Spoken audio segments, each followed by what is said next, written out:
Bismillahirrahmanirrahim. Assalamualaikum warahmatullahi wabarakatuh.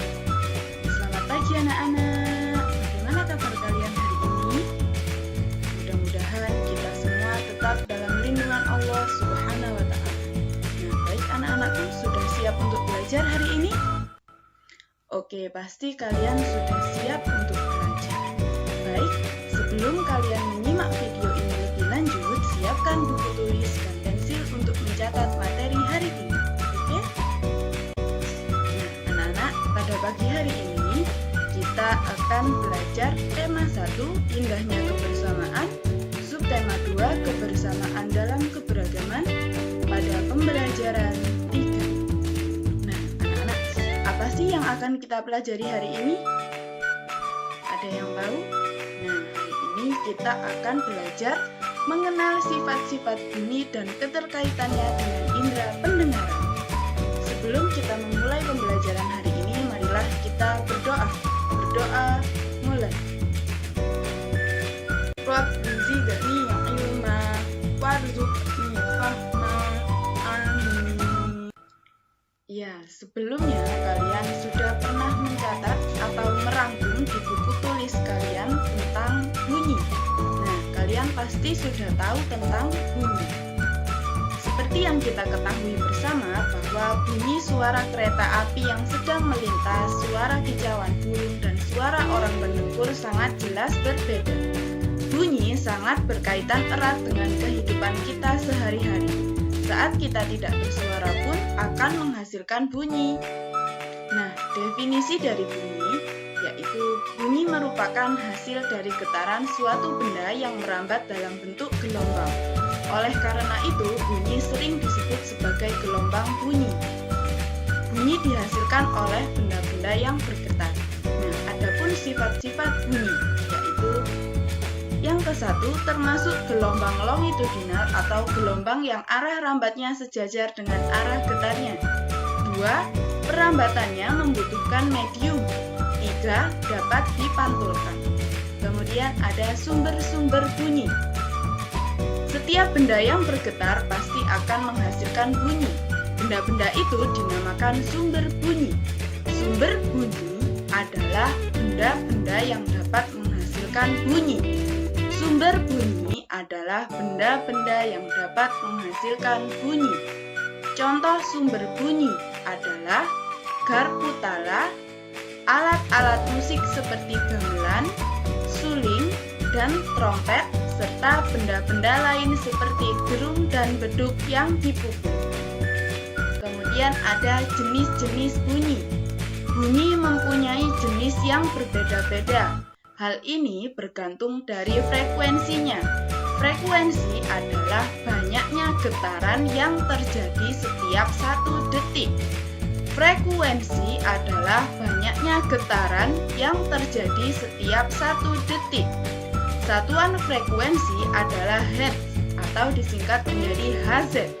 Berdasarkan frekuensinya, bunyi dibedakan menjadi 3 jenis, yaitu yang ke-1, bunyi infrasonik. Bunyi infrasonik adalah bunyi yang mempunyai frekuensi sangat rendah, yaitu kurang dari 20 Hz. Bunyi infrasonik ini dapat didengar oleh kelelawar, anjing, jangkrik, dan kuda. Kemudian yang kedua ada bunyi audiosonik. Adalah bunyi yang mempunyai frekuensi di antara 20 sampai 20.000 Hz. Bunyi audiosonik ini dapat didengar oleh manusia. Bunyi audiosonik ini dapat didengar oleh manusia. Dan yang ketiga yaitu bunyi ultrasonik. Bunyi ultrasonik adalah bunyi yang mempunyai frekuensi sangat tinggi, yaitu lebih dari 20.000 Hz. Bunyi ultrasonik ini dapat didengar oleh lumba-lumba. Bunyi bunyi ultrasonik ini dapat didengar oleh lumba-lumba. Kemudian, perambatan bunyi. Ketika ada trompet ditiup dan gitar dipetik, kita akan mendengar kedua bunyi tersebut secara bersamaan. Bunyi trompet dan gitar tersebut merambat melalui medium udara. Udara merupakan medium yang sering dilalui oleh gelombang bunyi. Cepat rambat bunyi dipengaruhi oleh dua hal, yaitu jenis dan suhu medium. Pada umumnya, bunyi dapat merambat melalui medium benda padat, benda cair, dan udara. Bunyi tidak merambat di ruang hampa, karena bunyi memerlukan medium untuk merambat. Benda padat dan cair merupakan penghantar bunyi yang baik daripada udara. Hal ini disebabkan susunan partikel zat padat dan cair lebih rapat daripada susunan partikel udara. Nah, selanjutnya ada pemantulan bunyi. Bunyi merupakan suatu gelombang sehingga bunyi mengalami pemantulan. Berikut ini adalah jenis-jenis bunyi pantul. Yang pertama yaitu bunyi yang memperkuat bunyi asli. Bunyi ini terjadi apabila sumber bunyi mempunyai jarak yang sangat dekat dengan dinding pantulnya. Dengan demikian, bunyi pantulnya akan terdengar jelas dan bersamaan dengan bunyi aslinya. Contohnya yaitu suara seseorang yang berada di dalam ruangan kecil. Nah, itu akan terdengar sangat jelas. Yang kedua adalah gaung. Gaung adalah bunyi pantul yang terdengar hampir bersamaan dengan bunyi asli, sehingga bunyi terpantul berulang-ulang. Gaung terjadi jika bunyi dipantulkan pada permukaan yang keras. Contohnya adalah pemantulan bunyi yang terjadi di dalam bioskop. Nah, kalian pernah pergi ke bioskop?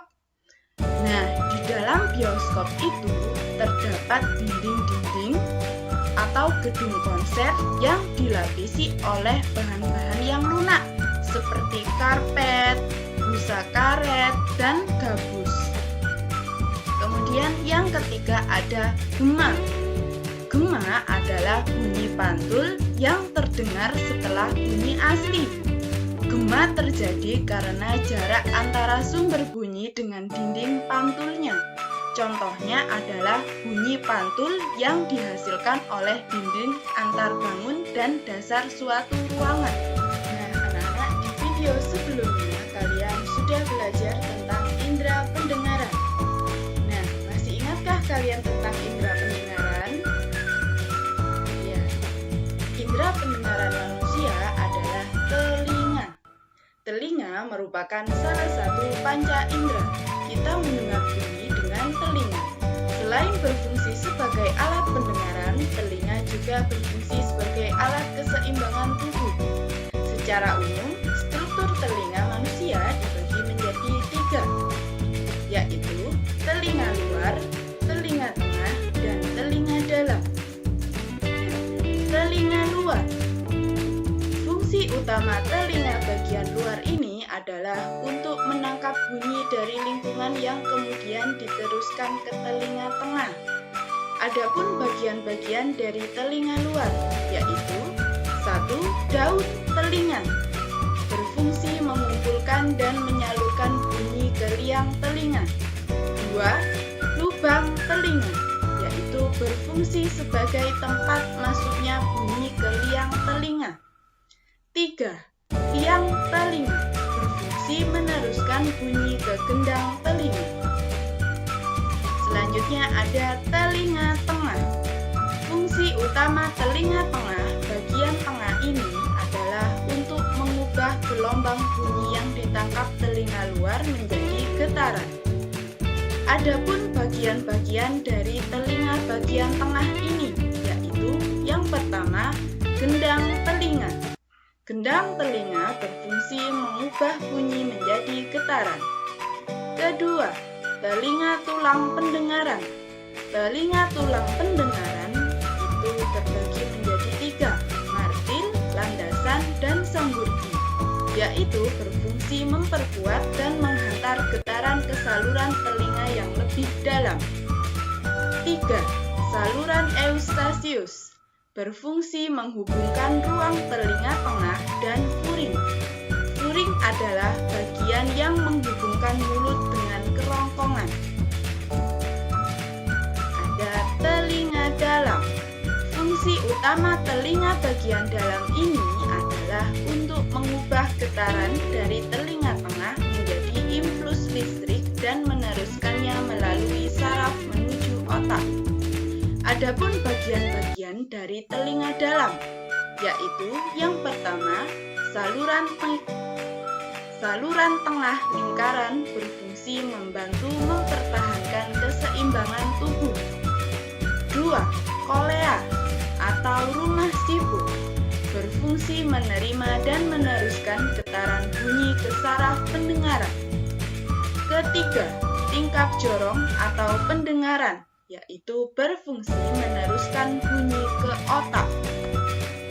Nah, anak-anak, kemarin kalian sudah belajar tentang bagaimana cara kerja telinga dengan melihat video. Nah, masih ingat kalian? Oke. Cara kerja telinga yaitu yang pertama, daun telinga menangkap gelombang bunyi dari luar, kemudian diteruskan ke bagian telinga selanjutnya. Yang kedua, gelombang bunyi dari telinga luar diubah menjadi getaran. Dan yang ketiga, getaran diperkuat dan diteruskan ke bagian telinga dalam untuk diubah menjadi impuls saraf. Keempat, impuls saraf diteruskan ke otak sehingga kita merasakan sensasi mendengar dan mengerti maksud dari suara tersebut. Nah, kalian sudah mengerti? Sudah paham? Ya, pasti sudah. Sip. Nah, anak-anak, selain mengganggu pendengaran, masalah pada telinga juga bisa mengganggu keseimbangan tubuh. Oleh karena itu, kita perlu menjaga keseimbangan tubuh agar organ pendengaran dan keseimbangan tubuh ini berfungsi dengan baik. Nah, anak-anak, ada pun langkah-langkah menjaga kesehatan telinga. Jadi, kita harus sering-sering menjaga kesehatan telinga kita. Nah, ada pun langkah-langkahnya yaitu bersihkan telinga bagian luar secara teratur menggunakan sapu tangan atau air hangat. Yang kedua, jika mendengar bunyi yang terlalu keras, segera tutup kedua lubang telinga agar gendang telinga tidak rusak. Yang ketiga, jangan mengorek-ngorek telinga karena dapat mendorong kotoran lebih dalam dan kotoran akan semakin memupuk. Kotoran yang memupuk dapat mengganggu pendengaran dan mengakibatkan robeknya selaput gendang telinga. Jika ada sumbatan kotoran telinga yang mengganggu, periksakan telinga ke dokter THT. Nah, anak-anak, ini adalah tugas kalian hari ini. Dicatat di buku tulis tematik ya. Kemudian dikumpulkan di Google Classroom. Oke? Ustazah Anita bacakan ya. Ayo berlatih. 1. Berapa frekuensi bunyi yang dapat didengar manusia? 2. Apa fungsi lain dari telinga selain sebagai indera pendengar? 3. Apa fungsi saluran eustasius dan koklea? 4. Jelaskan dengan singkat proses mendengar bunyi. 5.